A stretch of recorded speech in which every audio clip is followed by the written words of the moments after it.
شروع کرتا ہوں اللہ تعالیٰ کے نام سے جو بڑا مہربان نہایت رحم والا ہے۔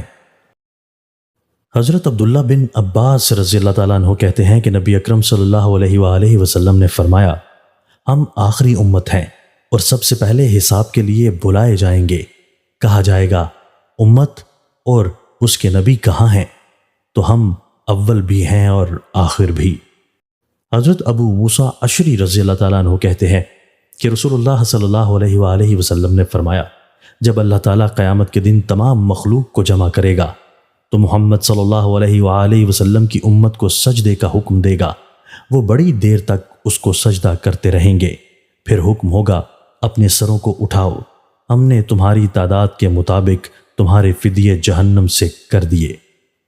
حضرت ابو ہریرہ رضی اللہ تعالیٰ عنہ کہتے ہیں کہ نبی اکرم صلی اللہ علیہ وآلہ وسلم نے فرمایا، اللہ تعالیٰ کی 100 رحمتیں ہیں، ان میں سے ایک رحمت کو تمام مخلوقات کے درمیان تقسیم کر دیا ہے، اسی کی وجہ سے وہ ایک دوسرے پر رحم اور شفقت کرتے ہیں، اور اسی وجہ سے وحشی جانور اپنی اولاد پر رحم کرتے ہیں۔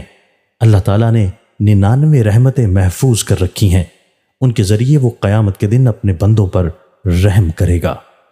حضرت ابو ہریرہ رضی اللہ تعالیٰ عنہ کہتے ہیں کہ رسول اللہ صلی اللہ علیہ وآلہ وسلم نے فرمایا، جب اللہ عز و جل نے مخلوق کو پیدا کیا تو اپنے ہاتھ سے اپنے اوپر یہ لکھا کہ میری رحمت میرے غضب پر غالب ہے۔ حضرت عبداللہ بن عمر رضی اللہ تعالیٰ عنہ کہتے ہیں کہ ہم رسول اللہ صلی اللہ علیہ وآلہ وسلم کے ساتھ ایک غزوے میں شریک تھے کہ آپ کچھ لوگوں کے پاس سے گزرے تو پوچھا، تم کون لوگ ہو؟ انہوں نے کہا، ہم مسلمان ہیں۔ ان میں ایک عورت تنور میں ایندھن جھونک رہی تھی اور اس کے ساتھ اس کا بیٹا بھی تھا۔ جب تنور کی آگ بھڑک اٹھی، وہ اپنے بیٹے کو لے کر ہٹ گئی۔ اس نے نبی اکرم صلی اللہ علیہ وآلہ وسلم کے پاس آ کر کہا، آپ اللہ کے رسول ہیں؟ آپ صلی اللہ علیہ وآلہ وسلم نے فرمایا، ہاں۔ عورت نے کہا، میرے ماں باپ آپ پر قربان ہوں، کیا اللہ سارے رحم کرنے والوں سے زیادہ رحم کرنے والا نہیں ہے؟ آپ صلی اللہ علیہ وآلہ وسلم نے فرمایا، کیوں نہیں؟